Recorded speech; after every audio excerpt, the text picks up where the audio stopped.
ilahe illallah, Allahu ekber. Allahu ekber ve lillahil hamd. Aziz ve muhterem kardeşler, uca olan Allah bu kainatta birçok mahlukatlar yaratmıştır.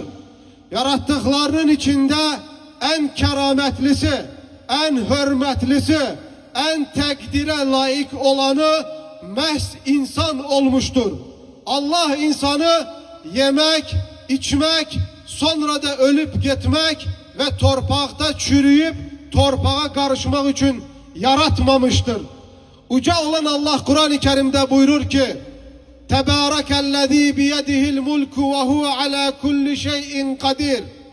Ellezî halakal mevte vel hayâte liyebluvekum eyyukum ahsenu amela. Allah ölümü ve hayatı yarattı ki sizleri imtihana çeksin ki hansınız güzel amel sahibi olduğu ortaya çıksın. Allah Kur'an-ı Kerim'de başka bir ayette buyurur ki: Efe hasibtum ennemâ halaknâkum abethen ve ennekum ileyna la turcaun. Siz ele güman edirsiniz mi ki ben sizi boşu boşuna yarattım ve siz öldükten sonra yoka çıkacaksınız, torpak olacaksınız, hiç olacaksınız, hesapsız kalacaksınız.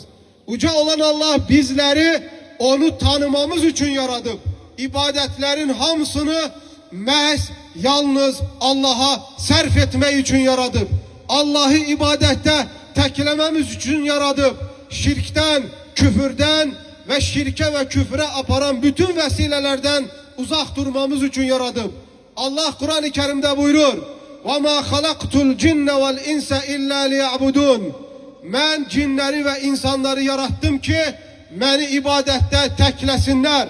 Kabirlere, bütlere, pirlere, Allah'ın yarattığı hiçbir şeye ibadetin hiçbir növünü sarf etmek olmaz. Allah katında bağışlanmayan günah Allah'ın yarattığını Allah derecesine kaldırmaktır. Bunun adı da şirktir ve buna da küfür de değilir muhterem kardeşler.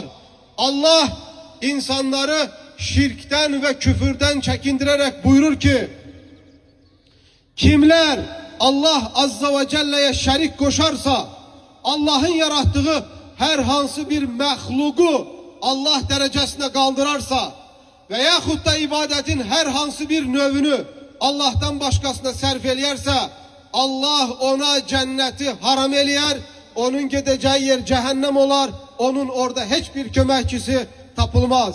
Aziz ve muhterem